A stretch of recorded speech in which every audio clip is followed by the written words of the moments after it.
أعوذ بالله من الشيطان الرجيم بسم الله الرحمن الرحيم الحمد لله আজ জুম্মার বার সপ্তাহের শ্রেষ্ঠ দিন এই জুম্মার বিশাল বিশাল মর্যাদা রয়েছে যা আলোচনা করতে গেলে পরে এটা প্রায় সারাদিন পরেও এর গুরুত্ব শেষ করা যাবে না।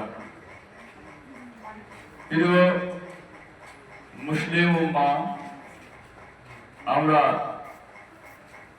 আজকে এই সপ্তাহের শ্রেষ্ঠ দিন জুম্মার দিনে আল্লাহ তাআলা আমাদের শারীরিক সুস্থতা ও মানসিক সুস্থতা দিয়ে এবং দুনিয়ার সমস্ত কাজকর্ম ফেলে রেখে এই জুমার ডাকে সাড়া দিয়ে আল্লাহর ঘর এই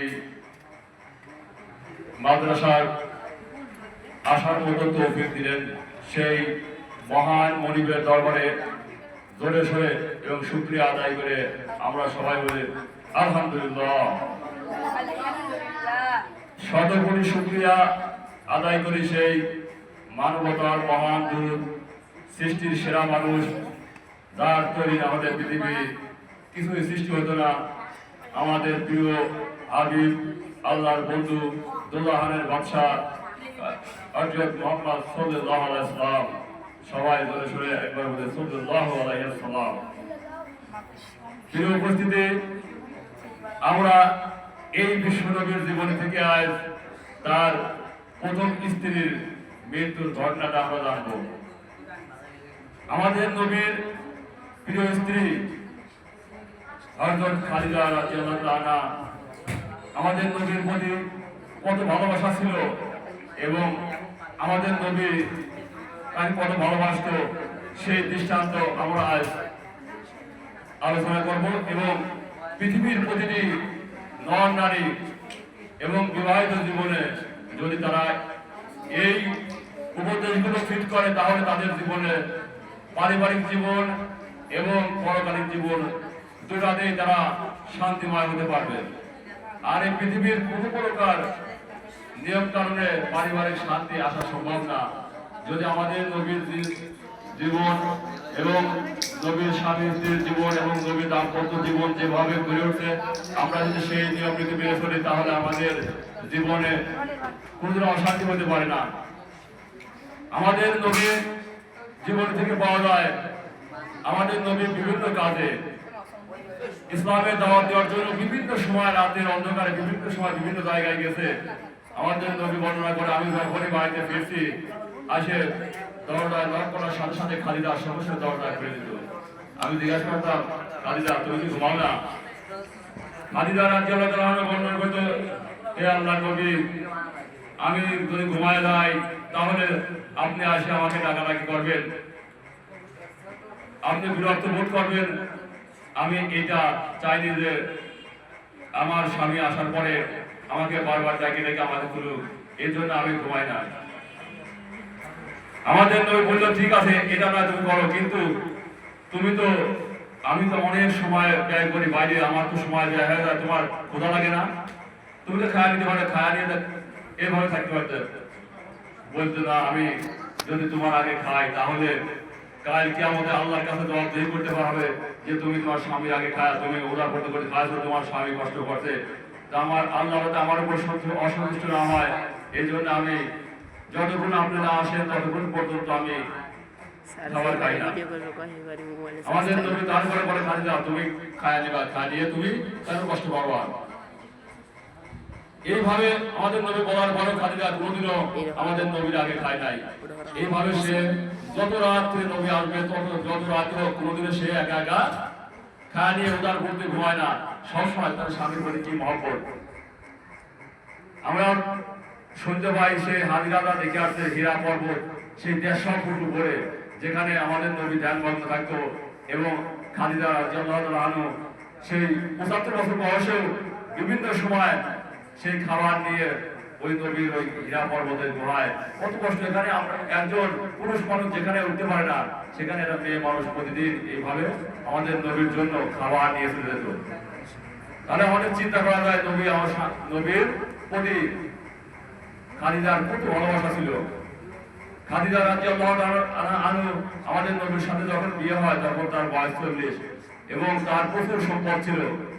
আমাদের নবীর কথা মতো আমাদের নবীর ভালোবাসায় সমস্ত সম্পত্তি তিনি ইসলামের পথে ব্যয় করে দিয়েছেন।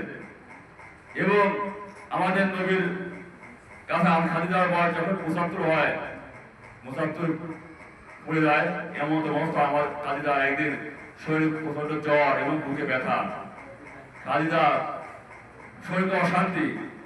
এবার তার স্বামীর কাছে বললো, হে আমার স্বামী, আমি মনে হয় বেশি দিন আর বাঁচবো না, আমার শরীর খুব অশান্তি। তবে আমি মনে করার পরে আমার 4টা দাবি আপনার কাছে স্বামী হিসেবে। এই দাবি আমাদের নবীর কাছে যখন এই দাবিগুলো পেশ করলো, আমাদের নবী বললো, ঠিক আছে খাদিজা, আমি তোমার সমস্ত দাবি ইনশাআল্লাহ আমি পূরণ করার চেষ্টা করবো। তো বলে, কি দাবি? প্রথম দাবি হলো, আমি যখন তোমার সাথে এই যে জীবন অতিবাহিত করছি, যদি কোনো তোমার সাথে কোনো অপরাধ করে থাকি, তাহলে আমি যদি স্বামীর খেদমত ঠিকমত আদায় করতে না পারি, তাহলে কালকে আমাদের মধ্যে আল্লাহর কাছে আমাকে জবাবদিহি করতে হবে। এজন্য আমি স্ত্রী হিসাবে তোমার কাছে মাপ চাই। আমাদের নবী কথা শুনে আমাদের নবী কান্না করে বলতে, খাদিজা, আমি তোমার বিয়ের পরে আমি তোমার জন্য একটা বাড়ি করে দিতে পারি নাই, তোমার জন্য ভালো খাবারের ব্যবস্থা করতে পারি নাই, ভালো পোশাকের ব্যবস্থা করতে পারি নাই। তুমি ছিলে মক্কার সবচেয়ে ধনী মহিলা, কিন্তু আমি তোমার কে কিছুই দিতে পারি নাই, তোমার জন্য ভালো একটা বাড়ি করতে পারি নাই। এই জন্য তো আমি তোমার কাছে ঋণী। আমি তোমার স্ত্রীর হক আদায় করতে পারি না, এই জন্য তুমি আমাকে ক্ষমা করে দিয়ে। এইভাবে দুজন কান্না জড়িত করতে দুজনে। এবার দ্বিতীয় নাম্বার দাবি করলো, হে আল্লাহর নবী, আমি মরে যাওয়ার পরে আপনি আমাকে নিজে হাতে গোসল করাবেন। আমাদের নবী বলতে, না, আমি জান্নাতি মহিলা, খুব উন্নত মানের দামি মহিলা নিয়ে আসি, আমি তোমাকে গোসল করাবো। আমাদের নবীর স্ত্রী খাদিজা বলে, না, আপনি আমার নিজে হাতে গোসল করাবেন এবং দামন কাপড় করবেন, এবং আপনি কোনো বাজার থেকে মার্কেট থেকে কোনো দামি কাপড় কিনে আমাকে দামন করবেন না। আমাকে আপনার গায়ে যে জুব্বা আছে অথবা আপনার যে পাঞ্জাবি ব্যবহার করেন, এই পাঞ্জাবি থেকে আমার গায়ে আমার কাপড় আপনি বাজার থেকে কিনবেন না। আমাদের নবী বলতেন, না, আমি সবচেয়ে দামি কাপড় কিনে এসে তোমার জন্য আমি দামনের ব্যবস্থা করবো, কাপড় তৈরি করবো। খাদিজা বলল, না, আমি এটা চাই না। আমি চাই যে আপনার দয়া করে আপনার যে পুরাতন পাঞ্জাবি আছে অথবা পুরাতন জুব্বা আছে, ওই জুব্বা দিয়ে আমার কাপড় বানাবেন। আমাদের নবী বললেন, এটা লাভ কি? এইটা আপনার গায়ের ঘাম জড়িয়ে আছে এবং আপনি যখন এই পাঞ্জাবি গায়ে দিয়ে বসে আছেন, আপনার সাথে অনেক সময় জিবরাইল আলাইহিস সালাম পাশে আপনার সাথে কথা বলছে, এই জন্য আপনার এই যদি পাঞ্জাবি দিয়ে অথবা জুব্বা দিয়ে যদি আমার কাপড় তৈরি করা হয়, তাহলে আমাকে যদি কবর দেওয়া হয়, তখন ফেরেশতারা এসে আমাকে কোনো শাস্তি দিতে সাহস পাবে না। এই জন্য আপনার কাছে অনুরোধ, আপনার এই গায়ের কাপড় দিয়ে আমাকে কাপড় তৈরি করে দেবেন। আমাদের নবী বলল, ঠিক আছে, আমি তোমার এই শর্ত মানে নিলাম। 3 নম্বর শর্ত হচ্ছে, আপনি যখন আমাকে এই কাপড় দিয়ে আমাকে কাপড় তৈরি করে দেবেন, তারপরে আপনি কোনো উন্নত মানের কোনো আতর দিয়ে আমার গায়ে আতর দেবেন না। আমাদের নবী বলতেছে, আমার ইয়ামান থেকে এবং উন্নত রাষ্ট্র থেকে আমার অনেক গিফট বা দামি আতর আছে, সেই আতর দিয়ে আমি তোমাকে সুন্দর করে তোমাকে আমি সুন্দর করে তোমাকে সাজায়, তারপর আমি তোমাকে দাফন করবো। আমাদের খাদিজা রাদিয়াল্লাহু আনহা বলল, না, আপনি এটা করবেন না, আমি একটা আতর রেখে দিছি, সেই আতরটা আপনি এই আতর ব্যবহার করবেন। তারপরে সেই আতরের শিশি যখন দিল নবীর হাতে, বলল যে, তুমি কবে থেকে কোন মার্কেট থেকে এই আতর ক্রয় করছো? খাদিজা বলল, না, এটা কোনো মার্কেটের কোন বাজারের এইটা আতর না, এই আদর তুমি কোথায় পেয়েছো? বলে যে এই আদর আমি আপনার শরীর থেকে যখন গান মোবারক বের হয় তখন সেই আমি গানগুলো জমায় জমায় আমি সেইটা এই বোতলের ভিতরে স্টক করে রাখছি। আপনি এই আদর আপনার এই গান থেকে আমার গায়ে আদর হিসাবে ব্যবহার করে দেবেন। আমি যাতে কালকে আমার যাতে কবরের ভিতরে আমি ফেরেশতারা মনে করতে পারে এইটা নবীর গায়ে আদর এবং নবীর গায়ে জুব্বা, যাতে কোনো প্রকার ফেরেশতা আমাকে আযাব দিয়ে সাহস না পায়। কারণ আপনি আপনার মেয়েকে বলেছেন যে হে ফাতেমা, তোমার আমল দিয়ে আমি নবী বলে তোমার কবর কিন্তু আল্লাহ তোমাকে মাফ করবে না। তোমার কবরের হিসাব, কবরের সব জন্য তোমাকে প্রস্তুত হয়ে যেতে হবে। আপনি যখন এই কথা বলছেন তারপর থেকে আমার ভয় হয়ে গেছে যে আমি দুনিয়া থেকে কি আমল করেছি না, আমি কবরের আল্লাহ থেকে পাপ পাবো কিনা। এই জন্য আমি আপনার গায়ের যে ঘাম, ওই ঘাম আদর হিসেবে আমি আপনি ব্যবহার করে দিতে পারি। নিশ্চয়ই ফেরেশতা আমাকে হয়তো শাস্তি দেবে না, আমার এই বিশ্বাস আছে। হে আল্লাহর নবী, আপনি এত অনুরোধ, আপনি ওই দুনিয়ার মার্কেটের কোনো উন্নত মানের আদর ব্যবহার না করে আপনি এই আপনার গায়ের ঘাম আদর হিসাবে আমার গায়ে বেশকার আমল হিসাবে ব্যবহার করে দেবেন। আমাদের নবী বলল ঠিক আছে, আমি তোমার এটা রাজি। আর একটা দাবি আমার হচ্ছে, আমার যখন কবরের ভিতরে আপনি যখন নামাবেন তখন আপনি কবরের ভিতরে নিজে আমাকে কোলে করে নিয়ে যা, আমার নিজে হাতে আমার কবরের ভিতরে আমার কাছে আপনি একটু শুয়ে থাকবেন এবং গড়াগড়ি করবেন, যাতে ওই কবরের আপনার গায়ের ছাপ লেগে থাকে এবং ফেরেশতারা যাতে ওই ওখানে আসে আমাকে কোনো শাস্তি না দিতে পারে। চতুর্থ নাম্বার হচ্ছে, আপনি সমস্ত লোকজন বাড়ি দিয়ে যখন চলে আসবে, কবরস্থ করে চলে আসবে, আপনি আমার কবরের উপর বসে থাকবেন এবং যখন দুই ফেরেশতা আসে আমার কবরের তিনটে প্রশ্নের যখন উত্তর যাবে তখন ওই তিনটা প্রশ্নের উত্তর দিয়ে তারপর আপনি বাড়িতে ফেরবেন। তার আগে আমাকে ওখান থেকে আসবেন না, আমার খুব ভয় লাগে। এই কথা যখন বললো তখন আমাদের নবী বলল ঠিক আছে, আমি রাজি আছি।